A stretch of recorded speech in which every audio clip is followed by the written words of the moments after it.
complete the Hindu and the Indian Express newspaper, which is relevant for UPSC as well as other state PCS examination. And all the articles, all the news which is relevant for UPSC, definitely I will cover. So first thing, I will highlight Uniform Civil Code debate and Supreme Court observation. So one of the major legal, uh, so UCC, first UCC, Uniform Civil Code, right? And Supreme Court observation, Supreme Court observations, right? So this is important. Now, one of the major legal debates in India revolve around the Uniform Civil Code UCC, and recently the Supreme Court examined petitions challenging certain provisions of the Muslim personal law, that is Shariat Application Act 1937, raising the question whether it is time to move towards a uniform civil code. So the issue is highly significant. Why? Because it touches upon religion, constitutional equality, gender justice, and national integration. So this is important. Now, first thing you have to understand what is Uniform Civil Code, right? So a Uniform Civil Code refers a single set of civil laws governing marriage, divorce, inheritance, adoptions, and maintenance applicable to all citizens irrespective of any religion, right? So this is civil uniform civil code. Okay, now currently India follows a plural legal system where personal laws differ across religious community. Hindu, Buddhist, Jain, Sikhs follow Hindu personal laws. Muslim follow Muslim personal law. Okay, so Christians follow Christian marriage and divorce laws. Parsi follow Parsi personal law. So family matters are regulated by religion specific legal framework. So what is the constitutional provisions over here? So my dear friends, the constitutional mention the Uniform Civil Code under Article 44, right? So you have to remember this thing. And under Article 44, okay, the state shall endeavor to secure for the citizens a uniform civil code throughout the territory of India.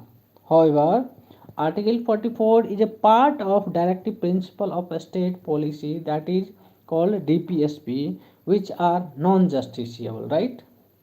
So you have to remember and you have to uh, know this thing. Okay, now it means court cannot force the government to implement them, but they act as a guiding principle for governance. Now, what is the historical background? So if we talk historical background, definitely the debate over UCC Uniform Civil Code dates back to the Constituent Assembly debates 1946 to 49, right? So some leaders supported UCC because they delivered, okay, or you can say they believed it would promote national unity, it would ensure gender equality, and other opposed it because India has diverse religious traditions. Personal laws are linked with religious freedom. Now, finally, the Assembly decided to include UCC as a directive principle rather than a fundamental right. Now, Supreme Court's role in UCC debate. So, my dear friends, the Supreme Court has repeatedly committed on the desirability of UCC. Important. There are many important cases I would like to include in this session. That is, first is Shah Banu case. Shah Banu, Shah, ठीक है, बानू case 1985.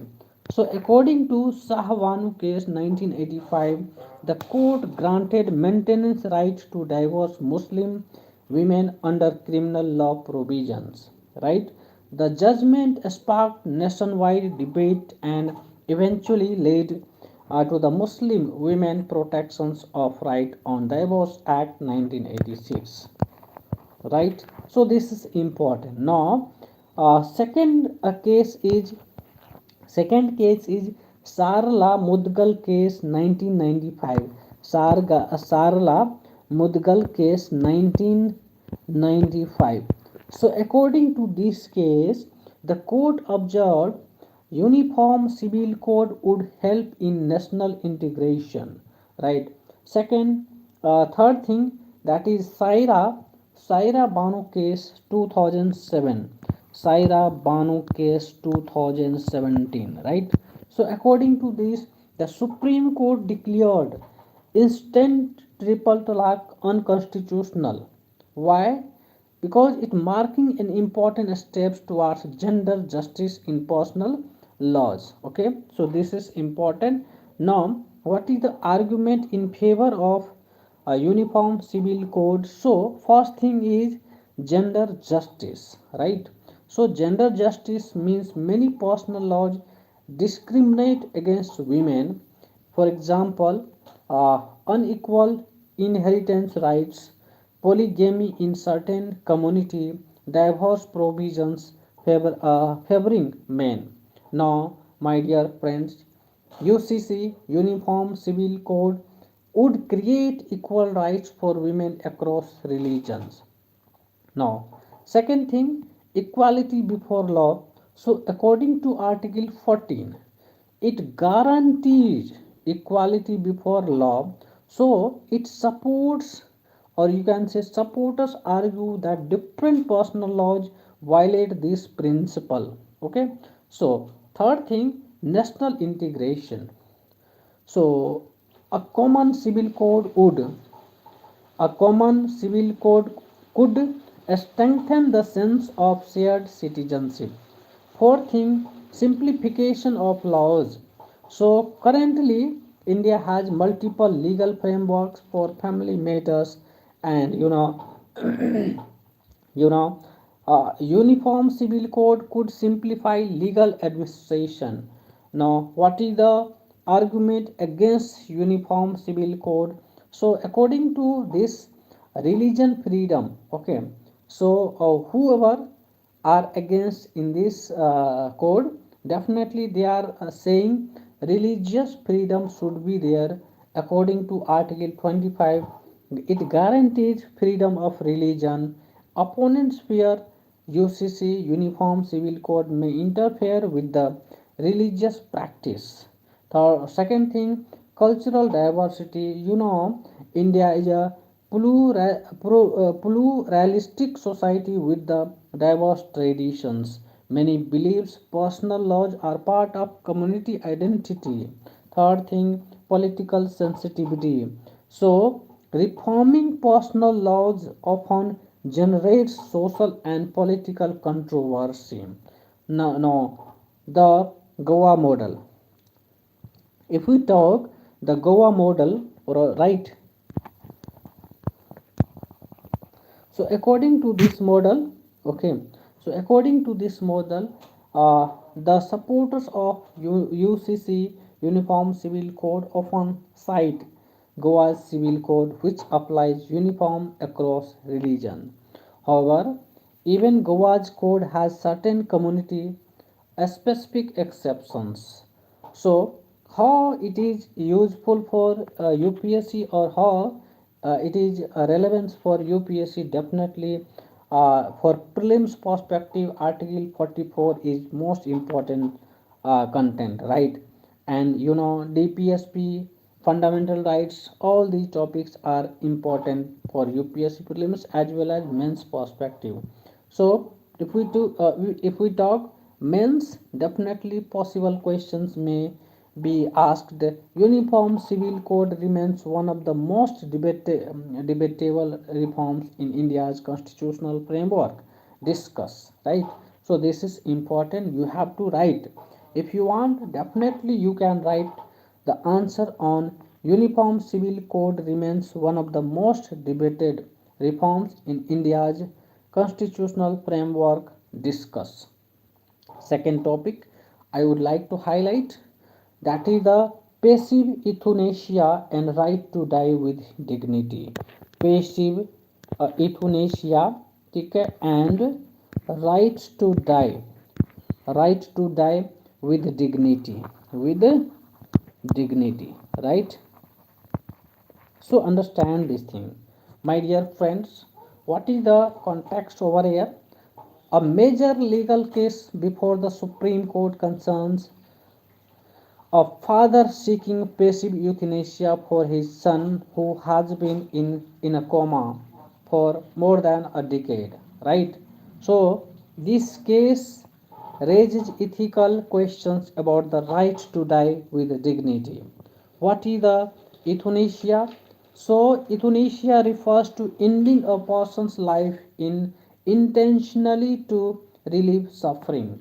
Definitely, if someone want relief from death or from ending their life, definitely they can die, they have right. Okay, so if if they want ending person's life intentionally to relieve suffering, there are two major types. First thing is active euthanasia. First thing is active euthanasia. So what do you mean by active euthanasia? So active euthanasia means a deliberate act to end life, such as administering a lethal injection. Okay, so this is illegal in India. So active euthanasia is illegal in India. Sometimes it may be asked in the form of a statement, so you have to know this thing, right? Second thing, passive euthanasia. Passive euthanasia. So passive euthanasia means withdrawal or withholding of life support system. For example, it includes turning off ventilators, stopping artificial nutrition, right? Passive euthanasia is legal under a strict condition, right? So, passive euthanasia is legal under a strict conditions. Okay, so landmark judgment, common cause cases 2018. So in common cause versus Union of India, the Supreme Court ruled that the passive euthanasia is a permissible. Passive euthanasia is permissible. Individuals have the right to create a living will. Okay. So what is the living will? A living will is an advanced medical directive where a person specifies whether they want life supports, conditions under which treatment should stop. Now, ethical issue. What is the ethical issues over here? So, my dear friends, the debate involves several ethical questions. First thing is autonomy, and under autonomy, every individual should have the right to decide about their own death, right? Next thing, sanctity of life. Opponents argue life should be preserved at all costs, right? Second, medical ethics. Definitely, my dear friends, doctors must balance patient autonomy and professional duty to save life. Now, what is the global perspective? So, country allowing euthanasia include Netherlands, Belgium, Canada, Switzerland. Okay, all these country, okay, allow euthanasia, right? So allowing country are Netherlands, Belgium, Canada, Switzerland. However, regulations, okay, vary significantly. Now, what is the relevance for UPSC? Definitely, some things which is useful for prelims like living will, passive euthanasia legality, and for mains perspective, you can write some answers discuss ethical and legal challenges associated with euthanasia in India, right? So next topic, that is the rising aviation fuel price and airline surcharges. Okay, so, what is the context over here? Airlines are introducing fuel surcharge due to rising aviation, turbine fuel, ATF prices. ATF constitutes nearly 40% of airline operating cost. What is the aviation turbine fuel? ATF, that is aviation turbine fuel, is a specialized jet fuel derived from crude oil used in aircraft engines. So its price depends on international crude oil prices, currency exchange rates and taxes. So why fuel prices are rising? Definitely, my dear friends, there are major reasons why fuel prices are rising. So, first thing is global geopolitical tension. Okay, so there is a conflict in West Asia and Eastern Europe disrupt supply chains. Now, OPEC production policy. So, the Organization of Petroleum exporting countries, OPEC, control a significant portions of global oil supply. Second thing, currency depreciation. In the if the Indian rupees weakens, imported oil becomes costlier, right? So impact on aviation sector, higher ticket prices, airline pass increase cost to passenger. Now reduce demand. So higher fares may reduce air travel demand. Obviously, higher fares may reduce air travel demand and financial pressure. Airlines already operate with thin profit margins. Now, government policy, what should be or what is government policy says over here. So India is promoting Udan schemes to improve regional connectivity.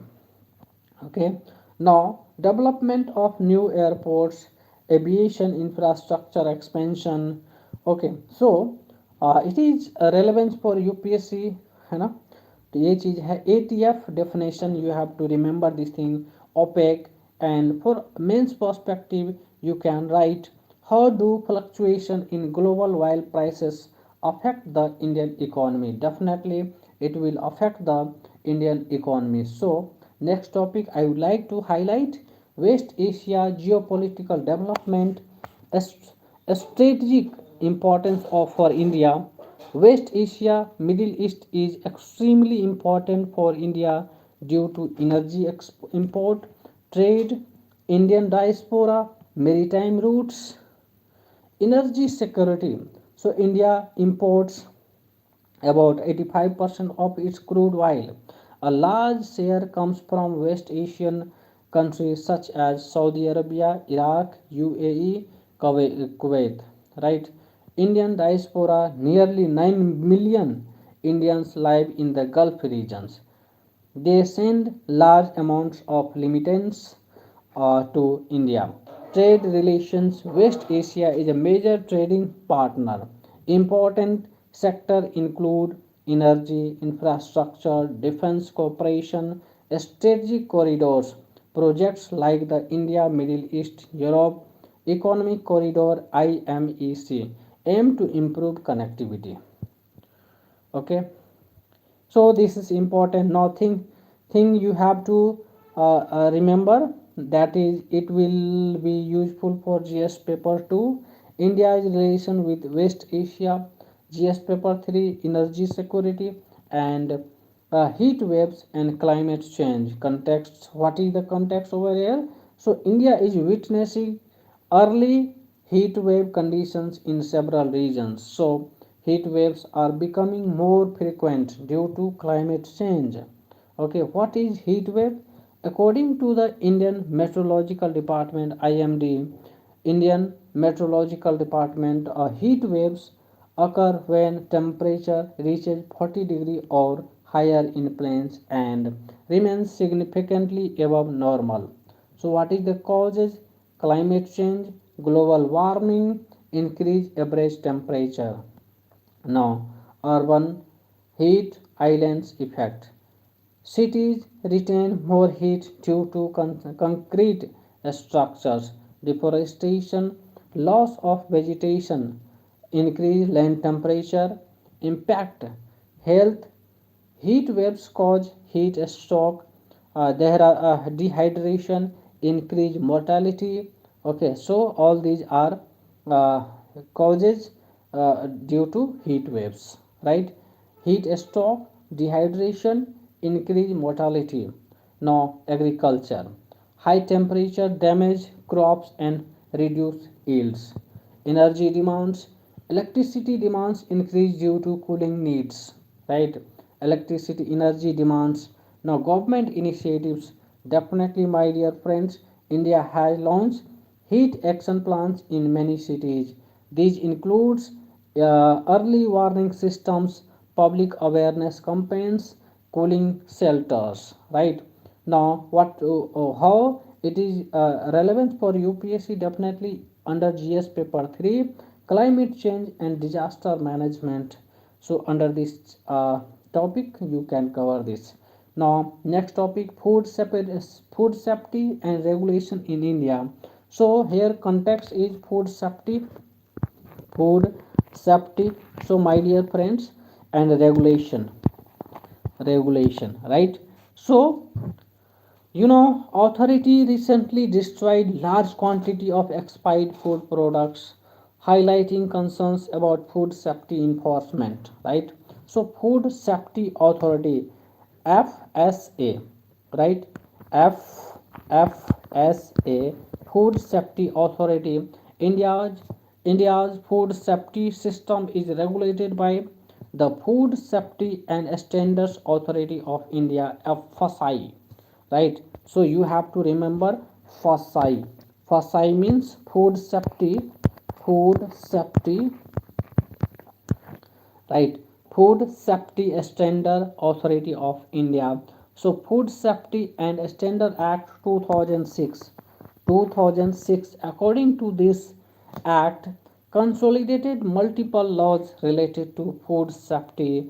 It established food safety standards, licensing systems and inspections mechanisms, right? So you have to remember this thing. Next thing, what is the challenges? Major challenges include food adulteration. First thing is food adulteration, right? Second thing, lack of awareness.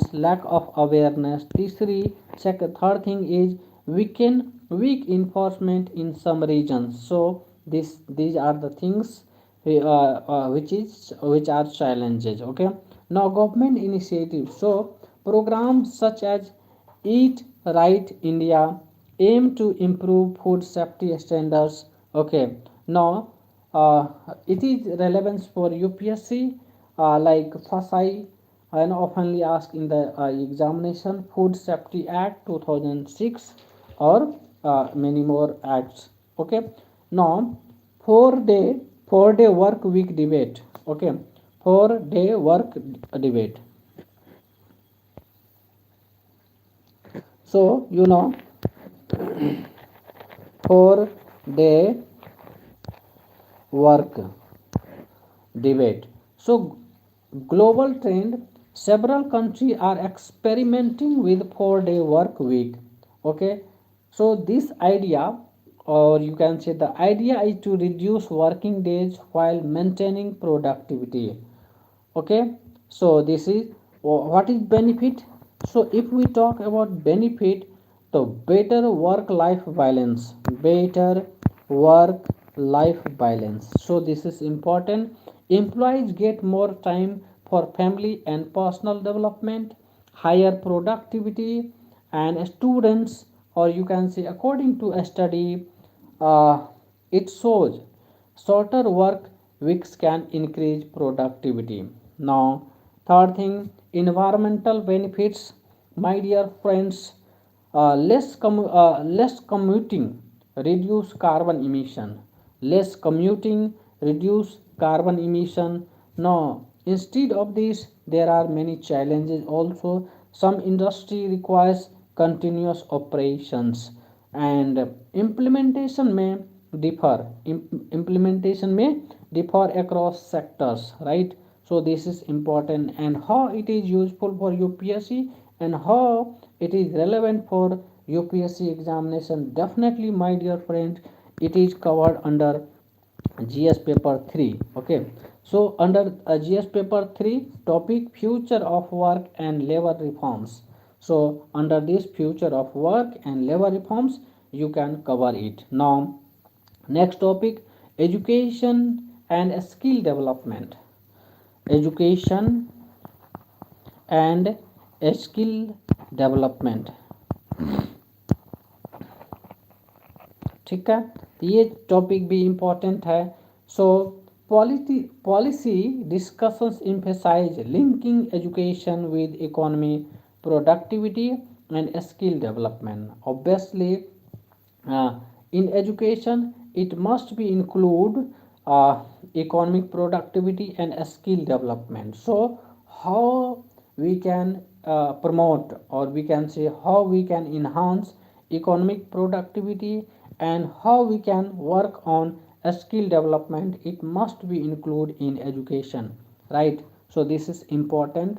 Or for this national education policy 2020, you know this thing very well, right?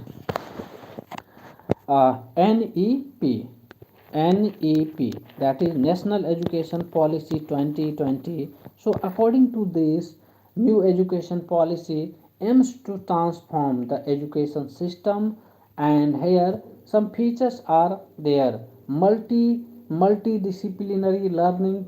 Okay, पहला first thing is multidisciplinary learning. Okay, MDL. Second thing, a skill based education.